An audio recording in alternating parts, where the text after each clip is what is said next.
اعوذ باللہ من الشیطان الرجیم بسم اللہ الرحمن الرحیم ان الذین آمنوا وعملوا الصالحات لهم جنات النعیم خالدین فیہا وعد اللہ حقا وهو العزیز الحکیم۔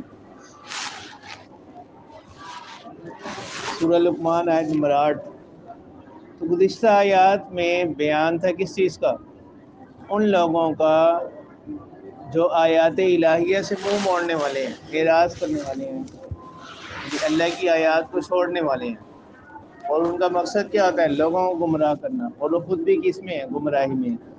ان لوگوں کی حالت بیان کی گئی تھی، ان کے سامنے جب ہماری آیات پڑھی جاتی ہیں ان کا رویہ ایسے ہوتا ہے گویا کہ انہوں نے سنا ہی نہیں ہے۔ ایسے لوگوں کے لیے اللہ تعالیٰ نے فرمایا تھا کہ کیا ہے؟ دردناک عذاب ہے۔ اس کے برعکس جو دوسرا گروہ ہے، جو ہماری آیات کو سنتے ہیں، دین کا مذاق نہیں اڑاتے اور پیغمبر کی تعلیمات کو قبول کرتے ہیں، ان لوگوں کا انجام کیا ہوگا؟ ان کا بدلہ کیا ہے؟ وہ اللہ تعالیٰ فرما رہے ہیں ان الذین آمنوا وعملوا الصالحات لهم جنات النعیم، بے شک وہ لوگ جو ایمان لائے، وعملوا الصالحات، اور انہوں نے اچھے اعمال کیے، لہم جنات النعیم، ان کے لیے نعمتوں کے باغات ہیں۔ جنات النعیم مضاف مضاف لے ہے، اس کا ترجمہ آخر سے ہوگا، ان کے لیے نعمتوں کے باغات ہیں۔ خالدین فیہا، عام طور پر ڈر یہ ہوتا ہے نا، کوئی بھی نعمت کسی کو ملی ہے وہ کیا ہے؟ اس کے ذہن میں یہ بات ہوتی ہے کہ یہ نعمت کیا ہے؟ وقتی ہے، 1 سال 2 سال 10 سال کے لیے۔ اس احتمال کو دور کرنے کے لیے اللہ تعالیٰ نے فرمایا خالدین فیہا، وہ ان نعمتوں کے باغات میں 1 2 سال کے لیے نہیں رہیں گے، بلکہ خالدین فیہا، ہمیشہ رہیں گے اسی حالت میں۔ وعد اللہ حقا، اللہ کا وعدہ ہے، حقاً سچا۔ وَهُوَ الْعَزِيزُ الْحَكِيمُ، اور وہ زبردست حکمت والا ہے۔ وَهُوَ الْعَزِيزُ الْحَكِيمُ، اور وہ زبردست حکمت والا ہے۔ خلق السماوات بغیر عمد ترونها، اب یہاں سے اللہ تعالیٰ کی کچھ قدرت کی نشانیوں کو بیان کیا جا رہا ہے کہ اللہ تعالیٰ کی جو ذات ہے وہ کیا ہے؟ خالق ہے تمام انسانوں کی۔ کیوں؟ کیونکہ انہوں نے پیدا کیا خلق السماوات بغیر عمد ترونہا، وہی ذات ہے اللہ تعالیٰ کی جس نے پیدا کیا آسمانوں کو بغیر عمد، بغیر ستونوں کے، ترونہا، کہ تم ان کو دیکھتے ہو، یعنی تم آسمانوں کو دیکھتے ہو، روزانہ دیکھتے ہو، جو بغیر ستونوں کے کیا ہیں؟ قائم ہے۔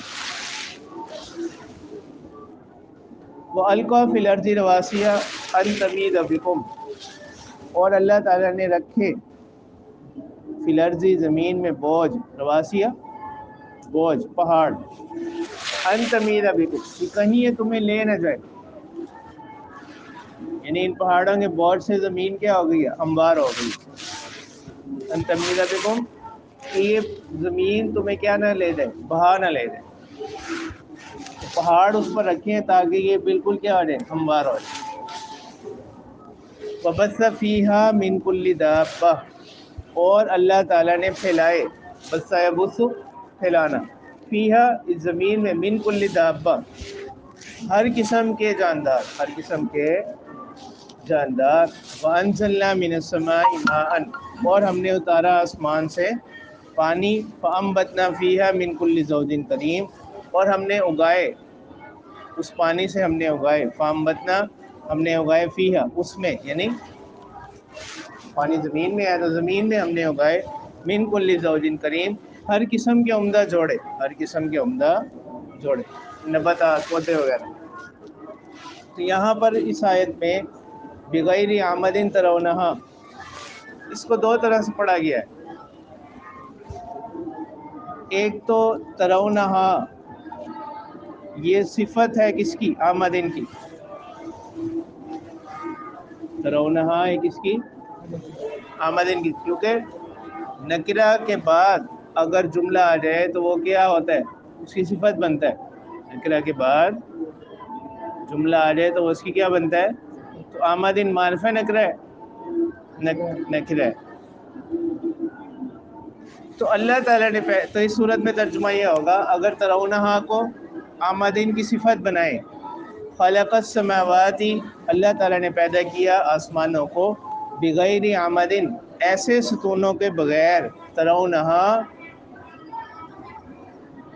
تم ان کو دیکھتے ہو، تم ان کو دیکھتے ہو.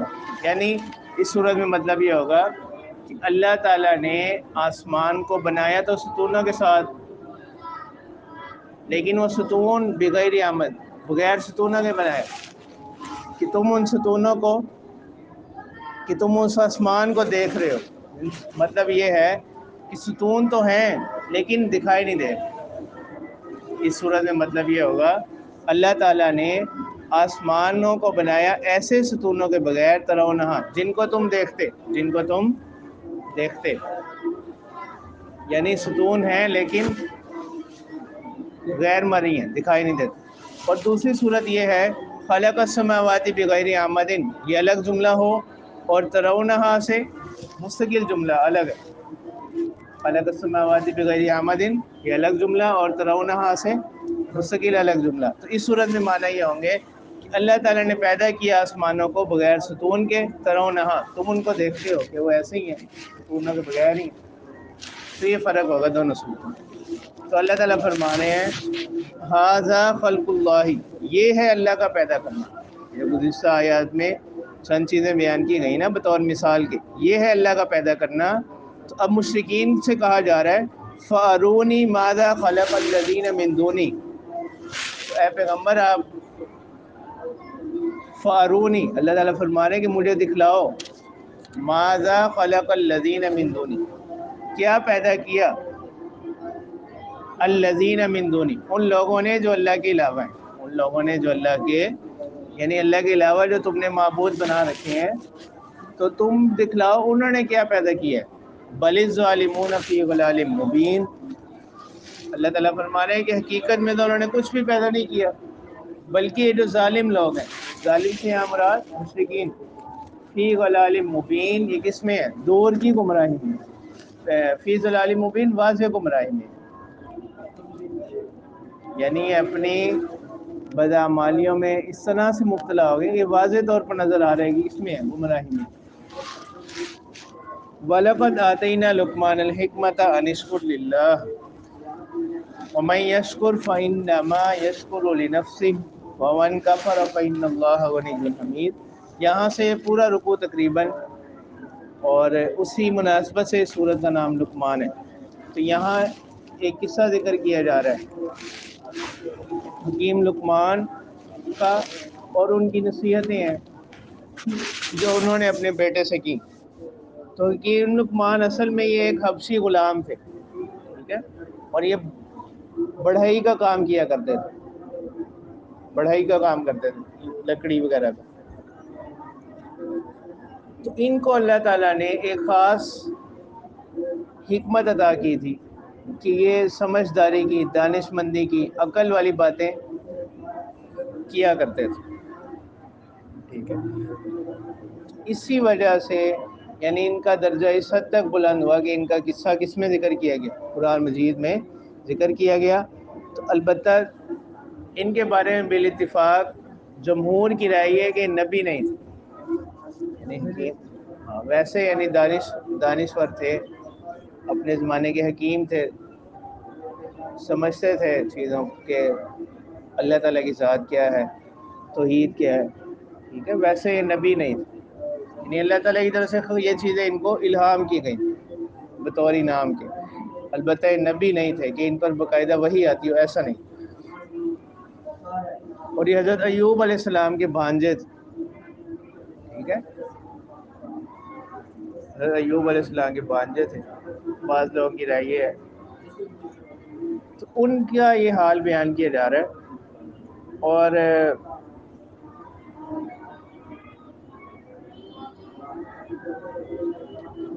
اللہ تعالیٰ فرما رہے ہیں وَلَقَدْ آتَيْنَا لُقْمَانَ الْحِكْمَةَ، اور بعض روایات میں یہ بھی آتا ہے کہ ان کو اختیار دیا گیا تھا کہ اگر آپ چاہیں تو نبوت کو لے لیں، اگر چاہیں تو حکمت کو لے لیں. تو انہوں نے حکمت کو اختیار کیا نبوت کی بجائے، بتائے روایت ہے. کیونکہ انہوں نے کہا کہ نبوت جو ہے یہ کیا ہے، بڑی ذمہ داری والا کام ہے نبوت، تو انہوں نے حکمت کا اختیار کیا، بعض روایات میں یہ بھی آتا ہے۔ تو اللہ تعالیٰ فرما رہے ہیں وَلَقَدْ آتَيْنَا لُقْمَانَ الْحِكْمَةَ، اور ہم نے عطا کی لقمان کو الحکمت، حکمت سمجھداری۔ اب حکمت سے کیا مراد ہے؟ حکمت کی مختلف تفسیریں کی گئی ہیں، ٹھیک ہے، جن میں سب سے جامع تفسیر وہ یہ ہے کہ علم مال عمل، کہ ہم نے ان کو ایسا علم عطا کیا جو کس کے ساتھ تھا؟ عمل کے ساتھ، کہ ان کا عمل کس کے مطابق تھا؟ ان کے علم کے مطابق۔ وَلَقَدْ آتَيْنَا لُقْمَانَ الْحِكْمَةَ، ہم نے عطا کی لقمان کو حکمت، دانشمندی۔ ان اشکر للہ، تو چاہیے کہ اس پر کیا کرے؟ ان اشکر للہ، کہ تم اللہ کا شکر ادا کرو، تم اللہ کا کیا ادا کرو؟ بعض ایک قول یہی ہے کہ یہ شکر کرنا کس پر تھا؟ اس نعمت حکمت پر، اس نعمت حکمت پر تھا۔ اسی وجہ سے بعض علماء فرماتے ہیں کہ شکر کتنی ہے، شکر کیا ہے کہ اللہ تعالیٰ نے جو نعمتیں دی ہیں ان نعمتوں کو پہچاننا اور ان کی قدر کرنا، اور ان نعمتوں کا اعتراف کرنا، یعنی ان نعمتوں کے بدلے میں منعم جو نعمتیں دینے والی ذات ہے اس کی تعظیم کرنا، یہ شکر کی حقیقت یہ ہے۔ وَمَن يَشْكُرْ فَإِنَّمَا يَشْكُرُ لِنَفْسِهِ، تو اللہ تعالیٰ فرما رہے ہیں جو شکر کا حکم دیا جا رہا ہے اس سے کوئی میری ذاتی غرض نہیں ہے کہ اگر لوگ شکر کریں گے تو اس سے اللہ کی بڑائی میں اضافہ ہوگا، اللہ کی ذات تو ویسے ہی بلند و برتر ہے۔ وَمَن يَشْكُرْ فَإِنَّمَا يَشْكُرُ لِنَفْسِهِ، جو شکر کرے گا وہ شکر کس کے لیے ہوگا؟ اس کے اپنے نفس کو ہی اس کا فائدہ پہنچے گا۔ وَمَن كَفَرَ، اور جو کیا کرے گا؟ اعراض کرے گا، کفر کرے گا، تو اس سے بھی اللہ کی شان میں کوئی کمی نہیں آئے گی، بلکہ اللہ تعالیٰ تو کیا ہے؟ فَإِنَّ اللَّهَ غَنِيٌّ حَمِيدٌ، اللہ تعالیٰ تو بے نیاز، بے پرواہ، حمید قابل تعریف ہیں۔ غنی، بے نیاز، بے پرواہ، یعنی وہ بندوں کی تعریف کی کیا نہیں ہے؟ محتاج نہیں ہے۔ حمید قابل تعریف ہے۔ وَإِذْ قَالَ لُقْمَانُ لِابْنِهِ وَهُوَ يَعِظُهُ يَا بُنَيَّ لَا تُشْرِكْ بِاللَّهِ، اب یہاں سے ان کی نصیحتوں کا آغاز کیا جاتا ہے۔ پہلے ان کا تعارف بتلا دیا گیا کہ یہ کون تھے، اب یہاں سے ان کی نصیحتوں کو بیان کیا جا رہا ہے۔ پہلی نصیحت ہے عقائد سے متعلق، کیونکہ بنیادی چیز کیا ہے؟ عقائد کی اصلاح ہے، باقی چیزیں اس کے بعد۔ پہلی نصیحت ہے عقائد کی اصلاح سے متعلق۔ وَإِذْ قَالَ لُقْمَانُ لِابْنِهِ، اور اس وقت جب کہا لقمان نے، لِابْنِهِ اپنے بیٹے سے، وَهُوَ يَعِظُهُ جس وقت کہ وہ اس کو کیا کر رہے تھے؟ نصیحتیں کر رہے تھے۔ یا بنی لا تشرک باللہ، اے میرے بیٹے، لا تشرک باللہ، اللہ کے ساتھ کسی کو شریک نہ ٹھہراؤ۔ کیوں؟ ان الشرک لظلم عظیم، بے شک شرک کیا ہے؟ بڑا ظلم ہے۔ کیونکہ ظلم کی حقیقت بھی کیا ہوتی ہے؟ کہ کسی چیز کو اس کی جگہ سے ہٹا کر دوسری جگہ رکھ دینا، یہ ظلم ہے۔ وضع الشیء فی غیر محلہ، ایک چیز کو اس کے اصل جگہ سے نکال کر کسی دوسری جگہ رکھ۔ تو عبادت جو کس کا حق تھا؟ اللہ کا حق تھا، اس کو کسی دوسرے کے لیے کیا کر دینا؟ ثابت کر دینا، یہ کیا ہے؟ ظلم عظیم۔ وَوَصَّيْنَا الْإِنسَانَ بِوَالِدَيْهِ، اب ضمناً اللہ تعالیٰ ایک چیز بیان فرما رہے ہیں والدین کے حوالے سے، والدین کی تعظیم کے حوالے سے۔ اللہ تعالیٰ فرما رہے ہیں وَوَصَّيْنَا الْإِنسَانَ بِوَالِدَيْهِ، ہم نے تاکید کی، وصیت کی انسان کو، نصیحت کی، بِوَالِدَيْهِ اس کے والدین سے متعلق۔ کیوں؟ پھر والدین میں سے بھی خاص طور پر جو اس کی والدہ ہوتی ہے بندے کی، وہ زیادہ تکلیف برداشت کرتی ہے اس کی پیدائش کے وقت، اس کو خاص طور پر اللہ تعالیٰ نے یہاں بیان کیا۔ حملتہ امہ وہنن علی وہن، اٹھایا اس کو، حملتہ امہ اٹھایا اس کو اس کی ماں نے، وہنن علی وہن کمزوری پر، وہنن کمزوری کے ساتھ، علی وہن کمزوری پر، یعنی پہلے تو اس کی پیدائش کی وجہ سے کمزوری، وہنن پہلے اس کی پیدائش کی وجہ سے کمزوری، علی وہن، پھر اس کے بعد اس کی پرورش کی کمزوری، ظاہری بات کی پرورش ہے، اس کو دودھ پلانے، یہ چیزیں اب یہ بھی والدہ کو کیا کرتی ہیں، کمزور کرتی ہیں، ٹھیک ہے. اور پہلے کمزوری کے ساتھ اس نے اس کے حمل کا بوجھ اٹھایا، پھر اس کی آگے پرورش کا بوجھ. تو یہ مطلب ہے وہنن علی وہن وفصالہ فی عامین، اور اس کا دودھ چھڑوانا 2 سالوں میں. یہ سارے کام کس نے کیے ہیں؟ والدہ نے. انشکر لی ولوالدیک، اللہ تعالیٰ فرماتے ہیں کہ کیا کرو، میرا شکر ادا کرو، ولوالدیک، اور اپنے والدین. اللہ کا شکر کیا ہے؟ اللہ کی عبادت کرنا اور اس کی اطاعت کرنا، اللہ کی عبادت کرنا اور اس کی. اور والدین کا شکر کیا ہے؟ ان کی خدمت کرنا اور ان کے حقوق ادا کرنا، ان کی خدمت کرنا اور ان کے حقوق ادا کرنا. کیوں؟ الی المصیر، میری ہی طرف کیا ہے، ٹھکانہ ہے. اللہ تعالیٰ فرما رہے ہیں الی المصیر، میرے ہی طرف کیا ہے، ٹھکانہ ہے، لوٹنا ہے. بالآخر ہر انسان نے کس کی طرف لوٹنا ہے؟ تو اس چیز کا تقاضا یہ ہے کہ انسان اللہ کے بتلائے ہوئے راستے پر، اللہ کے بتائے ہوئے احکامات پر کیا کرے، عمل کرے. اور اللہ تعالیٰ ہی نے حکم دیا کس چیز کا، جتنے بھی احکامات ہیں، اور خاص طور پر یہاں والدین کی تعظیم کا، والدین کی تعظیم کا. اچھا، اب والدین کا اللہ تعالیٰ نے کس کے ساتھ ذکر کیا ہے؟ شرک نہ کرو. اس کے فوراً بعد کیا حکم دیا؟ والدین کی تعظیم کرو. اس حد تک اللہ تعالیٰ نے والدین کو کیا دیا؟ درجہ دی. لیکن اللہ تعالیٰ فرماتے ہیں کہ والدین کی خدمت اپنی جگہ بہت ضروری بھی ہے، لیکن اگر وہ کوئی ایسا حکم دے جو کس کے منافی ہو، شریعت کے منافی ہو، تو پھر ان کی کیا نہیں کرنی؟ اطاعت.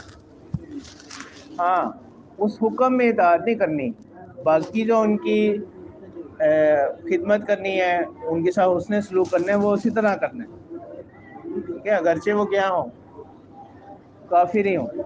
وَإِن جَاهَدَاكَ، اگر وہ تجھے کیا کریں، مجبور کریں. وَإِن جَاهَدَاكَ، اگر وہ تجھ پر کوشش کریں، تجھے مجبور کریں، عَلَىٰ أَن تُشْرِكَ بِي، اس بات پر کہ تم میرے ساتھ کیا کرے، شریک ٹھہرائے، مَا لَيْسَ لَكَ بِهِ عِلْمٌ، اس چیز کو جس کا تمہیں کیا نہیں ہے، کوئی علم نہیں ہے. یہاں علم کے معنی دلیل، کہ میرے ساتھ شریک ٹھہرانے پر تمہارے پاس کیا نہیں ہے، کوئی دلیل، کوئی سند نہیں ہے. فَلَا تُطِعْهُمَا، تو ان کی کیا نہ کرو، اطاعت نہ کرو، پیروی نہ کرو. وَصَاحِبْهُمَا فِي الدُّنْيَا مَعْرُوفًا، اور ان کے ساتھ کیا کرنا ہے، یہ تو حکم دے دیا نا کہ ان کے ساتھ کیا نہیں کرنا. اگر وہ کوئی ایسا حکم دیں جو شریعت کے منافی ہو، پھر ان کی اطاعت نہیں کرنی. وَصَاحِبْهُمَا فِي الدُّنْيَا مَعْرُوفًا، لیکن اب یہاں سے اسلام کا عدل یہ ظاہر ہو رہا ہے. وہ کیا، کہ ان کا کوئی ایسا حکم تو نہیں ماننا، لیکن وَصَاحِبْهُمَا فِي الدُّنْيَا مَعْرُوفًا، دنیا میں ان کے ساتھ معاملہ کرنا ہے معروفہ، دستور کے مطابق، قانون کے مطابق. یعنی دنیا کے جو باقی احکام ہیں اس میں ان کے ساتھ معاملہ اسی طرح ہی کرنا ہے. وَصَاحِبْهُمَا، اور ان کا ساتھ رہو، فی الدنیا معروفہ، دنیا میں معروفاً، دستور کے مطابق، عرف کے مطابق. وَاتَّبِعْ سَبِيلَ مَنْ أَنَابَ إِلَيَّ، اور پیروی کرو سبیلا، راستے کی، اس کے، من اناب الیہ، جو میری طرف کیا کرے، رجوع کرے. یعنی ایسے شخص کی پیروی کرو، من اناب الیہ، جو میری طرف رجوع کرے. ثم الیہ مرجعکم، پھر میری ہی طرف تمہارا لوٹنا ہوگا. فانبئکم بما کنتم تعملون، اور میں تمہیں خبر کر دوں گا جو تم اعمال کیا کرتے تھے.